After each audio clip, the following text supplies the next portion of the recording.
शेतकऱ्यांना भरपाई मिळते, फक्त मच्छीमारांना काही भरपाई नाही मिळत.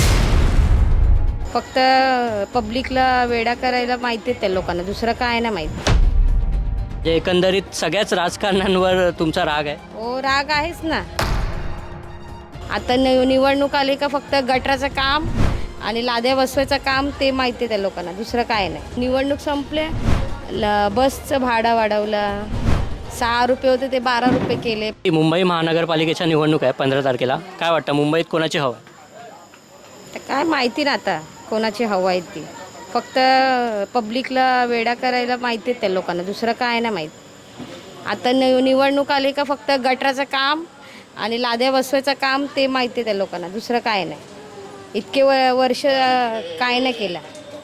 आणि आता इलेक्शन आलं तेव्हा पाणी काय सोडतात, लाईटचे हे कायच करतात. आणि इतके दिवस लाईटचे बिल जास्त येतात ते का ना कमी करत.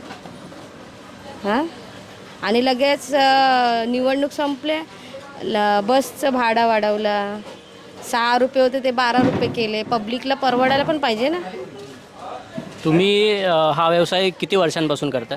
आम्ही लहानपणापासून करतात. कोणती एक समस्या म्हणजे तुम्ही कोळी आहात त्यामुळे पाऊस वगैरे आला किंवा सुकी मच्छी असते ती ओली होते, त्याची कोण भरपाई नाही. शेतकऱ्यांना भरपाई मिळते, फक्त मच्छीमारांना काही भरपाई नाही मिळत. ही आमची समस्या आहे. म्हणजे एकंदरीत सगळ्याच राजकारण्यांवर तुमचा राग आहे. हो, राग आहेच ना. मच्छीमारांसाठी काय करतात तुम्ही सांगा? फक्त जेटी बांधून देतात, हे करून देतात, ते करून देतात, दुसरं काय करतात? त्यांचे मुलं बाळांसाठी काय करतात का?